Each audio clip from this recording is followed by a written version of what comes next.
আলাইকুম। আজকে আমি নতুন আরেকটা অধ্যায় নিয়ে আলোচনা করব। এই ক্লাসটা করার পর এই অধ্যায়ের সম্পর্কে সব তথ্য, সব কনসেপ্ট আশা করি ক্লিয়ার হয়ে যাবে। তো শুরু করা যাক। এই অধ্যায়টা হচ্ছে স্থিতিবিদ্যা। প্রথমে আমরা দেখব ত্রিভুজ সূত্র কী। একই বিন্দুতে ক্রিয়ারত তিনটি বলকে কোন ত্রিভুজের তিনটি বাহু দ্বারা একই ক্রমে মানে ও দিকে সূচিত করলে বলত্রয় সাম্য অবস্থা সৃষ্টি করে।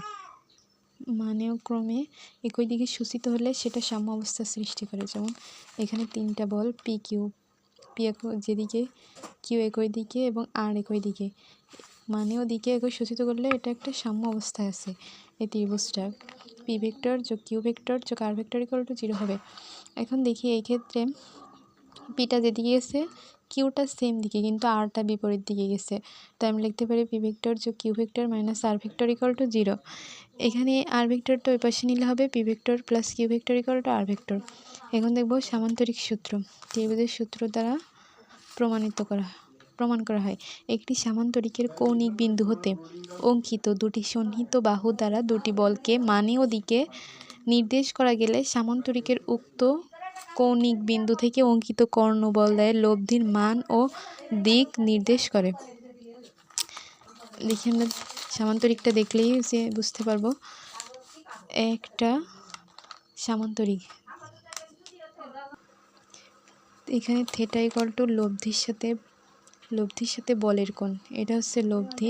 আর ভেক্টর এটা হচ্ছে লব্ধি, এটা বল পি একটি বল, এটার সাথে যে কোণ উৎপন্ন করবে হচ্ছে থিটা, এটা হবে থিটা। আর আলফা হচ্ছে দুটি বলের মধ্যবর্তী কোণ, দুইটা বল কিউ ভেক্টর পি ভেক্টর এই দুটো বলের মধ্যবর্তী যে কোণটা এটা হচ্ছে আলফা।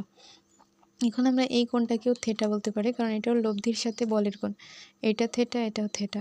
তাহলে পি ভেক্টর যোগ Q vector equal to R vector. এদিকে পি ভেক্টর যাচ্ছে, এদিকে কিউ ভেক্টর যাচ্ছে, কিন্তু আর ভেক্টর যাচ্ছে বিপরীত দিকে। যদি এদিকে যেত তাহলে আমরা এটা প্লাস লিখতাম, কিন্তু এটা বিপরীত দিকে যাচ্ছে, তাই এখানে মাইনাস আর ভেক্টর হবে, যেটা বসে গেলে হবে প্লাস আর ভেক্টর, মানে পি ভেক্টর যোগ Q vector equal to R vector. এটা হচ্ছে সামান্তরিকের সূত্র। এখন দেখব লব্ধির মান ও দিক নির্ণয়। লব্ধির মান যদি আর হয় তাহলে R equal to root over P square যোগ Q square plus 2 P Q cos alpha. আর ম্যাক্সিমাম লব্ধি সর্বোচ্চ হবে যখন পি প্লাস কিউ মানে আলফা ইকুয়াল টু 0 ডিগ্রি হবে, একই দিকে যাবে। যখন দুইটা বল একই দিকে যাবে, এখানে আলফা ইকুয়াল টু হবে 0 ডিগ্রি, তখন হবে পি প্লাস কিউ। এক্ষেত্রে লব্ধি হবে সর্বোচ্চ, আর লব্ধি হবে সর্বনিম্ন যখন পি মাইনাস কিউ হবে, এবং আলফা হবে আলফা হবে 180 ডিগ্রি, মানে বিপরীত দিকে। এটা পি ভেক্টর হলে এটা কিউ ভেক্টর, এটার মধ্যবর্তী কোণ 180 ডিগ্রি, তখন হবে পি মাইনাস কিউ।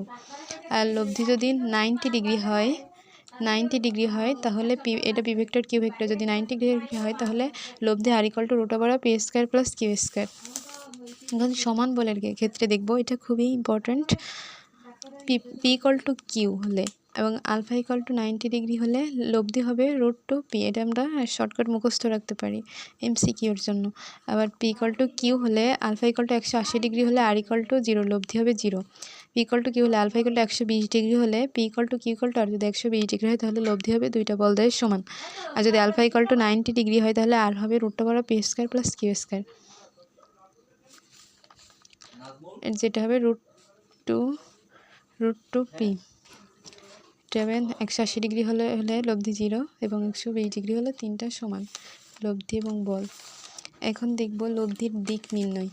পি এর সাথে কোণ হলে theta equal to tan inverse Q sine alpha plus P plus Q cos alpha. যার সাথে থিটা সে বসবে একা, এখানে পির সাথে থিটা, তাই পি একা বসবে Q sine alpha Q cos alpha, উপরে কিউ সাইন আলফা নিচে প্লাস কিউ কজ আলফা। এখন যদি কিউ এর সাথে কোণ উৎপন্ন করে theta equal to tan inverse Q একা P sine alpha plus P cos alpha. এটা মনে রাখবো, যার সাথে থিটা সে বসবে একা। এখন যদি দেখি আলফা ইকুয়াল টু 90 ডিগ্রি হলে থিটা হবে tan inverse Q by P, theta 2 হবে tan inverse P by Q.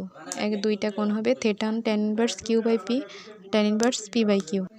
P equal to Q হলে R equal to 2p cos alpha by 2, 2p cos alpha by 2 এবং theta equal to alpha by 2। এখানে P equal to Q হলে theta হবে alpha by 2।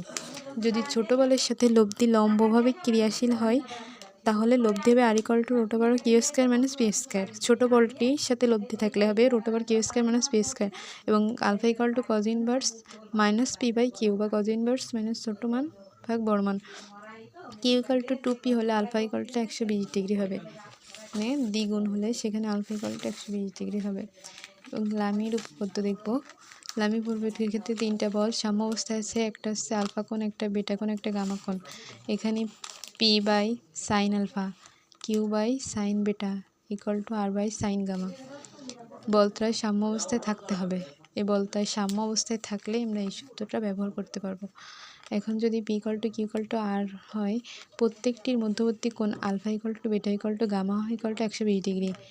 এটা যদি সমান সমান বল হয় লব্ধি, তাহলে এটার মধ্যবর্তী কোণ হবে 120 ডিগ্রি।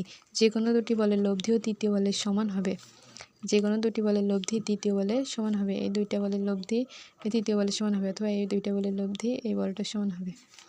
কারণ সমতুল্য বল জোট এ বি, এটার মাঝখান বরাবর হচ্ছে সি। এখানে লব্ধি হবে আর পি প্লাস কিউ। এখানে P equal to AC, P by AC এটুকু বাদ, Q by BC equal to R by AB. যেটা বল নেব সেই বিন্দুটার বাদ দিব। অসদৃশ হলে P by AC, Q by BC, R by AB. এক্ষেত্রে এ বি এই দুইটা কোণ এটা লব্ধি হবে, এটা বিপরীত দিকে হলে লব্ধি হবে এইখানে, এবং R equal to P minus Q. এখানে পি ছোটো কিউ বড়।